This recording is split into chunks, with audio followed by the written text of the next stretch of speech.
আজি আমি 30 ছেকেণ্ডত শিকিম ভগ্নাংশৰ যোগ আৰু বিয়োগ কেনেকৈ কৰে। অ'কে, চোৱা, আমাক যদি এটা গোটা সংখ্যা দিয়া থাকে তাৰ লগত এটা ভগ্নাংশ দিয়া থাকে, তেতিয়া আমি কেনেকৈ যোগ কৰিব পাৰোঁ। এইটো আমি ডাইৰেক্ট কি কৰিব লাগিব, এইটো আমি এইটো আৰু এইটো দুটা আমি কি কৰি দিম, পূৰণ কৰি দিম। অ'কে, এইটো 2 আৰু 2টো পূৰণ কৰি দিম। 2 দুগুণ 4 আৰু ওপৰত কি আছে 1 আছে, এইটো 2 দুগুণ 4 কি হৈ যাব ওপৰত 5 আৰু তলত হৈ যাব আমাৰ 2। অ'কে, এইটো কেতিয়াবা এনেকৈ যোগ দিও লিখা থাকিব পাৰে আৰু কেতিয়াবা কি হ'ব পাৰে, এইটো লিখা থাকিব পাৰে 2 সমষ্টি 2 ভাগৰ 1। অ'কে, এইটো আৰু এইটো বস্তু দুটাও কি হয়, একেই হয়। এইটো আমি কি কৰিব লাগিব, প্ৰথমতে তলৰটোৰ লগত আমি পূৰণ কৰিম আৰু ওপৰৰ লগত কি কৰি দিম, যোগ কৰি দিম। তলৰটো কেতিয়াও চেঞ্জ নহয়, হৰটো যি আছে সেইটোৱে থাকিব। অ'কে, 2 দুগুণ 4 একে 5। অ'কে, 2 নম্বৰটো চোৱা, এতিয়া 2 নম্বৰটো কি হয়, এইটো চোৱা, আমি চাওঁতে কি লাগি আছে, 4টো 5ত লিখা আছে, কিন্তু কি হয় এইটো আৰু আগৰটো যেনেকুৱা হয় এই 2 নম্বৰটো এনেকুৱা হ'ব। এইটো আগত আৰু 5ত লিখা থাকিলে কি হয়, যিহেতু বস্তু এটা যোগ হৈ আছে তো একেই হ'ব। তো এইটো আমি তলৰ লগত পূৰণ কৰিম, 4 3 গুণ 12, ওপৰৰ 1টো যোগ হৈ যাব, তো হৈ যাব ওপৰত 13 আৰু তলত হৈ যাব আমাৰ 3 আছিল, তো 3 থাকিব। অ'কে, তাৰপিছত 3 নম্বৰটো চোৱা, এতিয়া 3 নম্বৰটো আমাৰ 6 দিয়া আছে 1/5 আৰু 1/6। এতিয়া ইয়াত কি হৈ গ'ল, আমাৰ দুটাও হৈ গ'ল আমাৰ ভগ্নাংশ। অ'কে, এতিয়া আমি এইটো যোগ কৰিবৰ কাৰণে আমি কি কৰিব লাগিব, এইটো আমি চিধা ডাইৰেক্ট যোগ কৰিব নোৱাৰোঁ। এইটো 1 যোগ 1 2 5 যোগ 6 11 এনেকৈ লিখিব নোৱাৰোঁ। আমি কি কৰিব লাগিব, 5 আৰু 6 আমি লসাগু ল'ব লাগিব।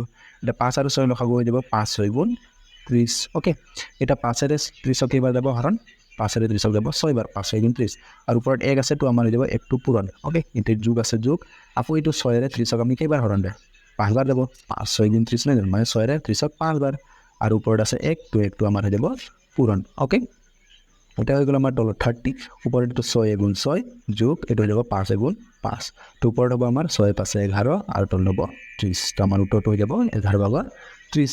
অ'কে, এতিয়া চোৱা, যদি আমাৰ কি হয় হৰকেইটা একে হয়, যদি হৰকেইটা একে হয়, তেতিয়া আমাৰ কি হ'ব, লসাগুটো 3 আহিব আৰু ওপৰত যি আছে সেইটো আমি ডাইৰেক্ট যোগ কৰি দিলে হৈ গ'ল। অ'কে, ওপৰত আছে 5 যোগ 1, তো হৈ যাব আমাৰ 6 আৰু তলত হৈ যাব 3। এতিয়া 3ৰে 6ক আমি 2 বাৰ হৰণ দিব নাই জানো, তো আমাৰ উত্তৰটো 2। অ'কে, যদি হৰকেইটা বেলেগ বেলেগ থাকে তেতিয়া আমি লসাগু উলিয়াব লাগিব, কিন্তু যদি হৰকেইটা কি হয় একে হয়, তেতিয়া আমি ডাইৰেক্ট আমি চিধা যোগ কৰিব পাৰোঁ। অ'কে, ইয়াৰ পাছত চোৱা 5 নম্বৰটো দিয়া আছে আমাক এতিয়া বিয়োগ।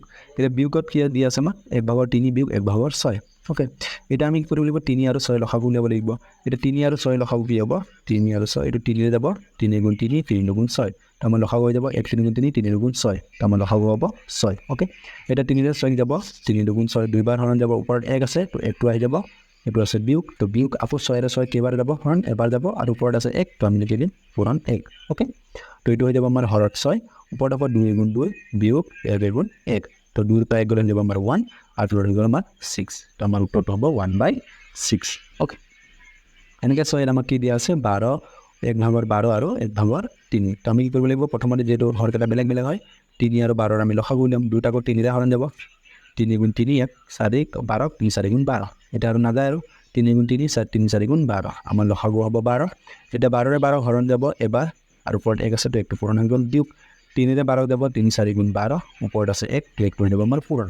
অ'কে, এটা হৈ গ'ল আমাৰ হৰত 12, এইটো 1 গুণ 1 বিয়োগ 4 গুণ 4। এতিয়া আমি বিয়োগ কৰিলে কি হ'ব, এইটো এটা যোগ আৰু এটা বিয়োগ আছে, তো আমি সদায় বিয়োগ কৰিম, 4ৰ পৰা 1 গ'লে হ'ব আমাৰ 3, যিহেতু বিয়োগটো ডাঙৰ হয় সেইকাৰণে আমি বিয়োগ 3। অ'কে, এতিয়া আমি 3ৰে 12ক আমি কাটিব পাৰোঁ, 3ৰে 12ক 4 বাৰ। অ'কে, ওপৰত 3ৰে গুণ 3, তলত 3 4 গুণ 12, মানে আমি কিমান পাম -1/4, সেইটো হ'ব আমাৰ ইয়াত শুদ্ধ উত্তৰ। অ'কে, এতিয়া মই তোমালোকক এটা কুৱেশ্যন দিম, এইটো কিমান হ'ব পাবা। অ'কে, 6 1/3। অ'কে, 6 সমষ্টি 3/1, এইটো কি হ'ব, তোমালোকে উত্তৰটো মোক কমেণ্ট কৰিবা। অ'কে।